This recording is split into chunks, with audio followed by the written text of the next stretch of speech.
Boa tarde a todos. Mais uma vez estou aqui para explicar o significado dessa missa que a gente faz, né? Kaitsan, na verdade, mandou uma mensagem ontem à tarde de surpresa, não tinha preparado nada. E até comentei com minha esposa, puxa vida, eu vou falar pela quarta vez a mesma coisa, né? Aí é muita cara de pau, a gente precisa variar um pouco, né? Então, à noite eu fiquei pesquisando, né, em todos os materiais que a gente tem, né, e consegui alguma coisa um pouquinho diferente do que eu falei anteriormente.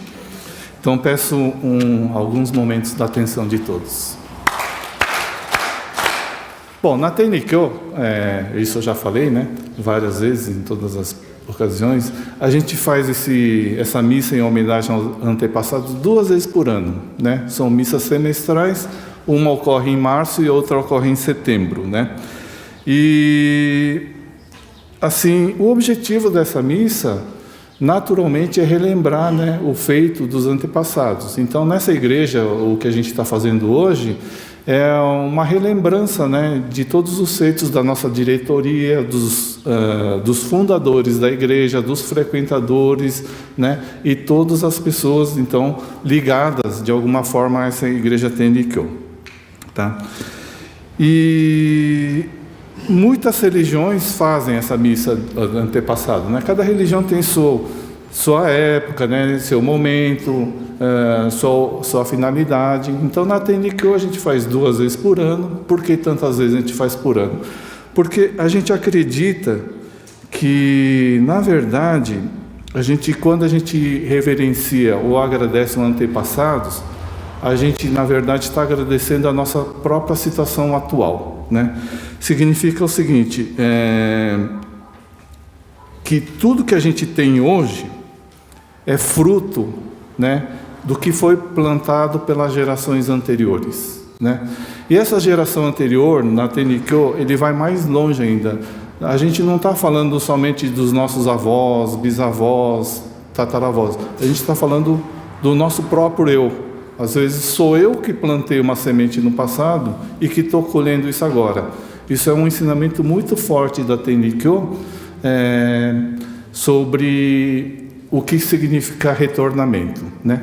Então, na Tennikyō não existe a palavra morte, né? A gente não vai ver na doutrina da Tennikyō, nas palestras dos senseis, a palavra morte. No lugar da palavra morte, a Tennikyō usa a palavra retornamento, que é uma tradução da palavra em japonês chamada denaoshi. Denaoshi em japonês significa o seguinte, é você começar de novo. Para o que você está fazendo, volta e começa tudo de novo. Isso é denaoshi. O retornamento é mais ou menos traduzido dessa forma. Tanto é que eu estava fazendo um curso de Shuyokai, né? E tinha uma pessoa, né, um senhor, já com bastante idade, falou assim, como retornar, né? Eu não peguei nenhuma estrada errada para fazer retorno, né? E todo mundo riu, mas tem sentido, né? Porque quando você está indo para uma direção, para um objetivo, e você se desvia desse objetivo, principalmente numa estrada, você é obrigado a fazer um retorno e talvez começar tudo de novo. Esse retorno às vezes é muito longo, né? Então é nesse sentido que a Tennikyō emprega a palavra retornamento, porque não existe a palavra morte. O retornamento ou denaoshi nada mais é do que você devolver o seu corpo velho, né, usado, que é um empréstimo de Deus, e aguardar, né, serenamente para que você renasça num outro corpo, né?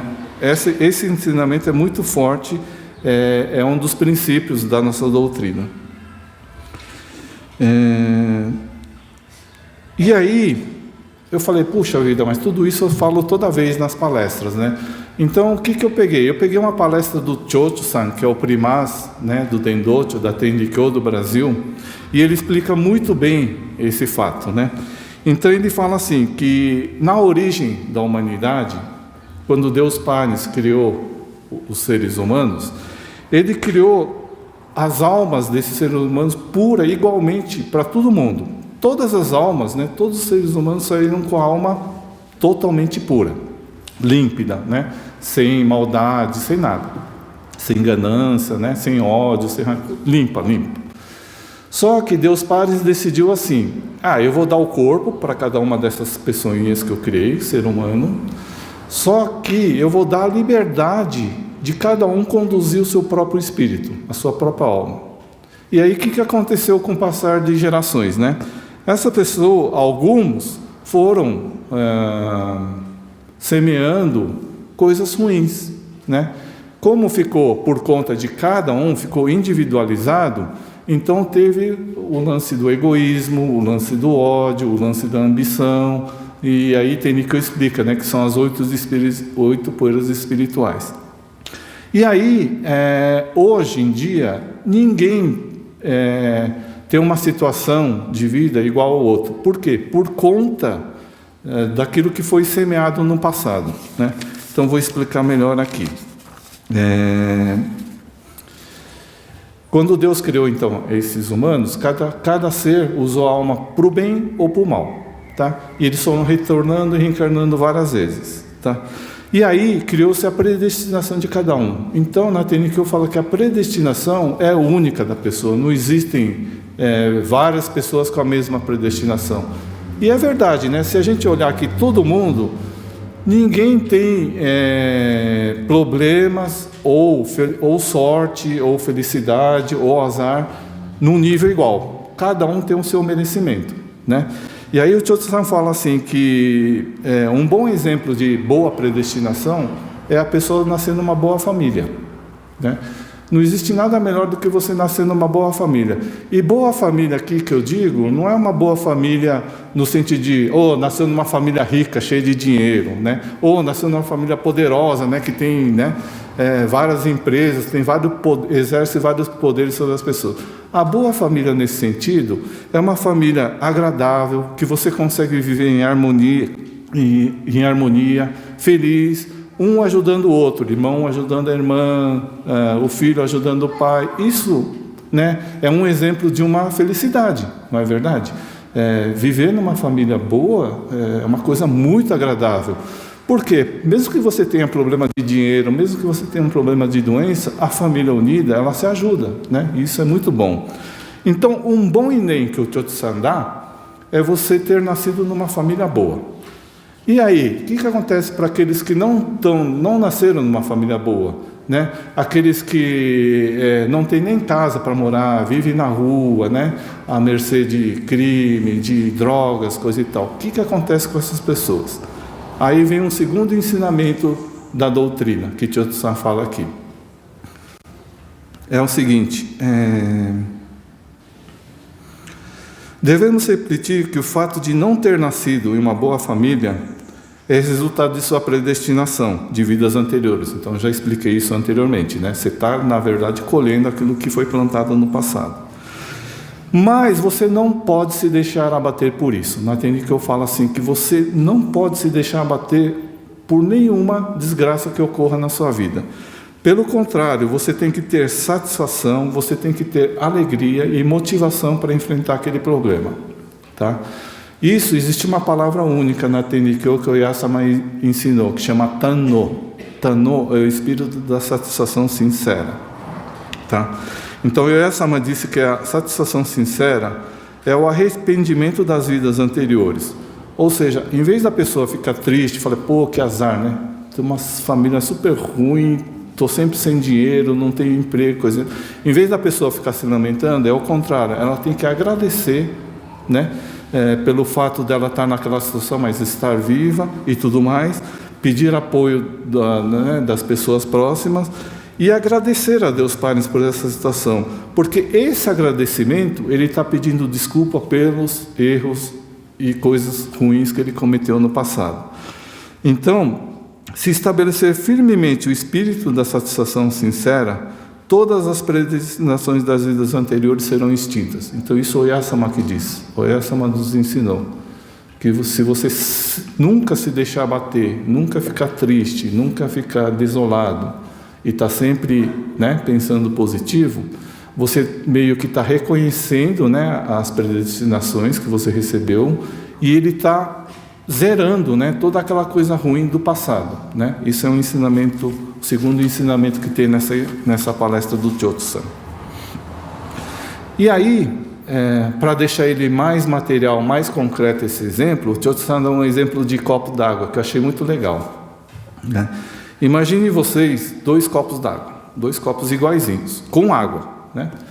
Uma água, um copo, você todo dia passa um filtro e deixa a água, procura manter a água sempre limpa, tá? Então a água vai estar sempre limpa, pura, né? Num dos copos. No outro copo, você vai misturar sujeira, terra, pó do ar, você não vai cuidar dessa água. Naturalmente, com o tempo, essa água vai criando o quê? Um lodo, né? Vai criando um lodo, uma espécie de lama, barro, né? Por quê? Misturou poluição do ar, misturou pó, misturou terra, misturou sujeira, então vai virar um lodo. Pensem vocês deixarem esses 2 copos d'água no sol, assim, no sol, por vários dias. O que vai acontecer? A água vai evaporar, certo? Existe uma lei da física, da ciência, né? O sol, então, evapora a água, mas o que evapora é água pura, né? Então, o Cho-Tzu faz uma analogia, né? O sumiço da água nos 2 copos é como se fosse o retornamento. Ou seja, não importa se o ser humano hoje é limpo, ele é um gênio, é inteligente, ou ele é uma pessoa ruim, uma pessoa má, né? Um bandido. Não importa, o retornamento vai aparecer nas 2 situações. É a mesma coisa do copo d'água. A evaporação da água se deu nos 2 copos, no copo com sujeira e no copo sem sujeira, tá? Essa é a analogia que ele faz do retornamento. E aí, se você deixar esse copo no tempo, o dia que chover, esse copo não vai encher de novo de água?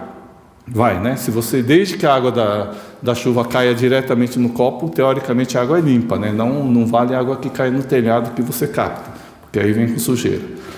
Então, se você pegar esses 2 copos, choveu tão forte que chegou a encher os 2 copos novamente, tá? Se você olhar o primeiro copo que não tinha sujeira, teoricamente ele vai continuar sem sujeira, porque ele captou a água diretamente da chuva, né? Isso é uma forma de você ter que preservar sempre a pureza para que aquela água esteja sempre limpa. Então, de novo, voltando o copo cheio, o dono daquele copo tem que passar filtro, toda vez tem que filtrar, limpar e cuidar daquela água para ficar suja. E a do copo sujo, o que vai acontecer? Quando recebeu a água pura da chuva, ela vai o quê? Com o tempo. Com o tempo não, na hora, né? Na hora, vai se misturar à sujeira que estava no fundo daquele copo, certo? Porque naquela primeira evaporação ou no retornamento, subiu só a água, mas a sujeira ficou no copo, tá? Então aqui é um ponto importante que o Cho-Tzu explica, que de novo o copo com sujeira continua com sujeira, né? Se a pessoa não fizer alguma coisa, ela vai continuar ciclos e ciclos de evaporação e queda de chuva com sujeira, né? Aí a explicação, né, a terceira explicação que tem na palestra do Cho-Tzu, que é muito importante a gente fazer o Otsutomi todo dia, né? O Otsutomi é dedicação sincera à nossa doutrina, a Deus Parens e aos ensinamentos de Oyasama. Ela garante que você, né, no movimento de Ashikyo Harote, você limpe essas impurezas do seu espírito. Assim como, né, é como se alguém pegasse aquela água suja do copo e aos pouquinhos fosse filtrando para que tornasse limpo, tá? Então, aqui rapidamente ele consegue explicar então, de uma forma bem material, o ciclo que tem de Naoshi, né, de retornamento e renascimento, e como você acaba herdando as coisas, né, cultivadas no passado, tá? Bom, deixa eu ver aqui se não estou perdendo nada. Bom, ele fala que o acúmulo das purezas que torna a predestinação, sim. Nesta vida devemos fazer o possível para tirar este barro que está grudado no copo e misturando na água.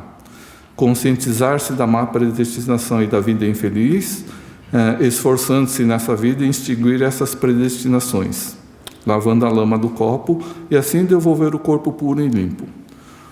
O resultado na outra geração será nascer dentro de uma família boa. Então, a partir do momento que o copo suja, a pessoa toma cuidado de começar a cuidar daquela sujeira e limpando, uma hora vai cair uma chuva e ele vai renascer numa família boa, tá?